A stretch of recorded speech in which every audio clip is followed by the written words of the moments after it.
wabarakatuh. Masih di mata kuliah perpajakan.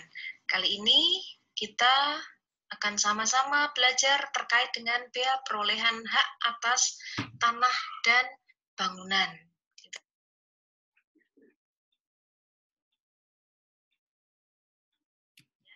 Apa itu bea perolehan hak atas bangunan? Jadi ketika terjadi jual beli, tukar menukar, hibah, kemudian dapat warisan, baik itu tanah maupun bangunan, maka harus membayar bea karena diperolehnya hak atas tanah dan bangunan tersebut, gitu ya.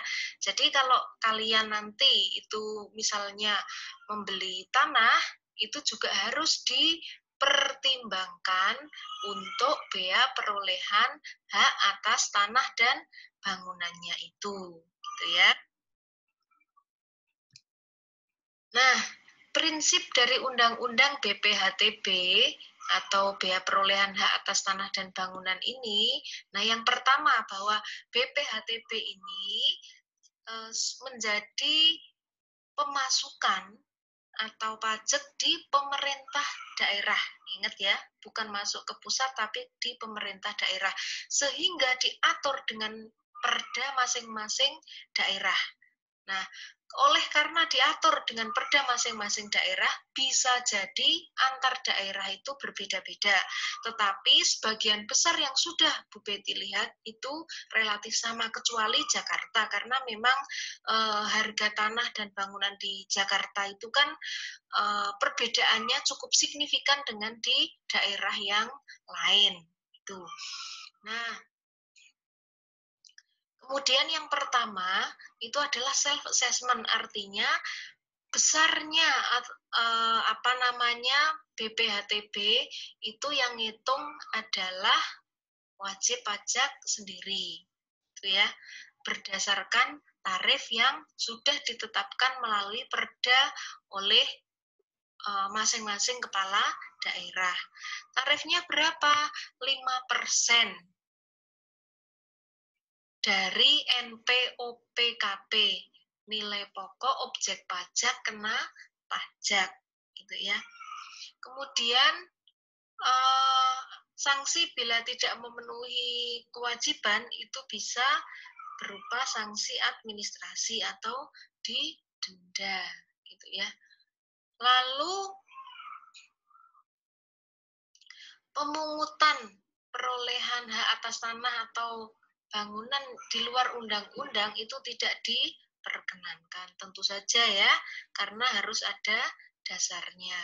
Jadi misalnya kalian jual beli tanah dan atau bangunan, nah itu nanti oleh biasanya kita akan menggunakan notaris gitu ya. Nanti yang akan membantu membayarkan ini ketika kalian tidak mengurus sendiri, ya nanti akan dibantu oleh notaris. Dan tidak usah khawatir karena sekarang pembayaran itu bisa dilaksanakan secara online.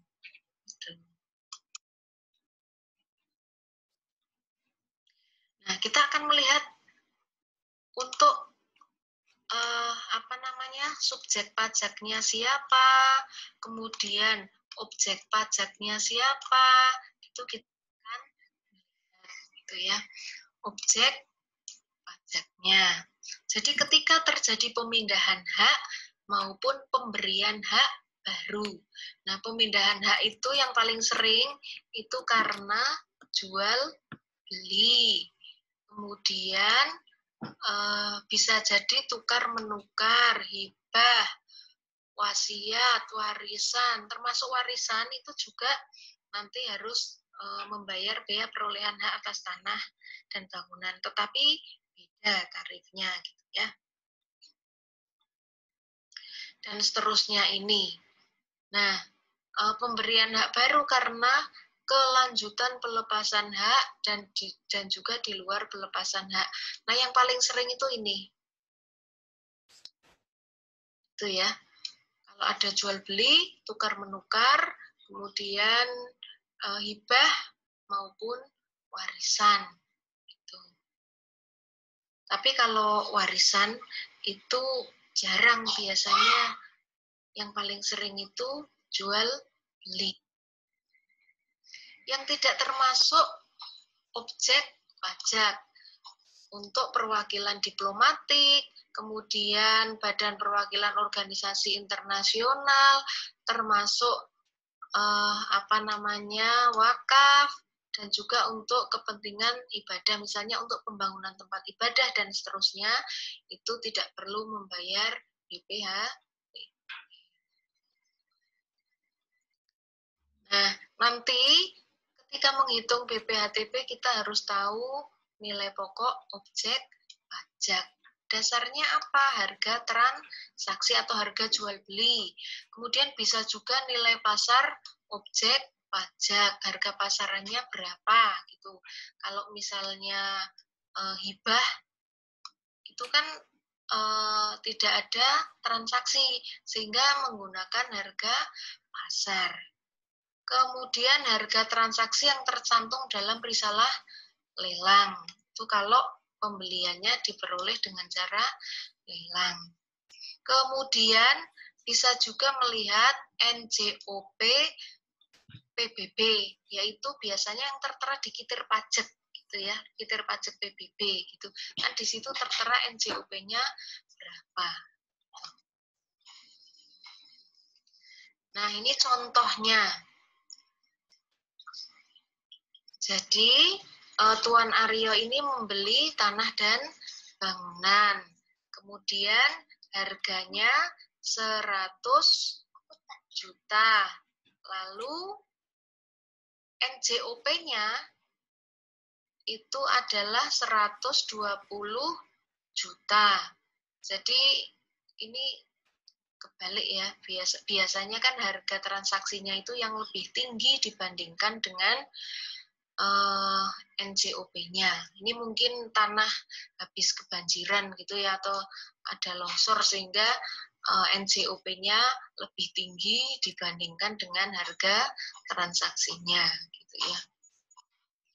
Maka yang dijadikan dasar pengenaan BPHTB itu adalah 120 juta karena harus milih yang tertinggi antara harga transaksi atau harga beli dengan NJOP-nya. Yang paling sering terjadi kalau kondisi normal itu kan harga jualnya lebih tinggi, gitu ya. Sehingga yang dipakai karena ini NJOP-nya lebih tinggi, maka NJOP-nya tersebut.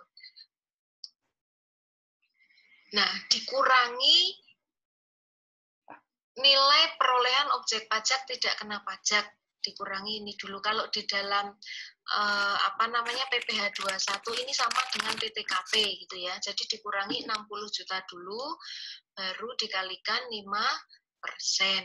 Nah, kalau untuk warisan atau hibah wasiat itu maka pengurangnya adalah 300 juta. Jadi kalau yang nilainya kurang dari itu tidak perlu bayar.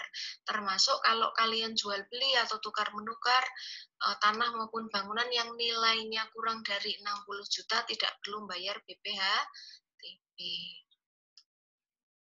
Nah, lalu dikalikan 5%, jadi seperti ini. Nah, kan pertama dikurangi 60 juta dulu. Kemudian dikalikan dengan 5%.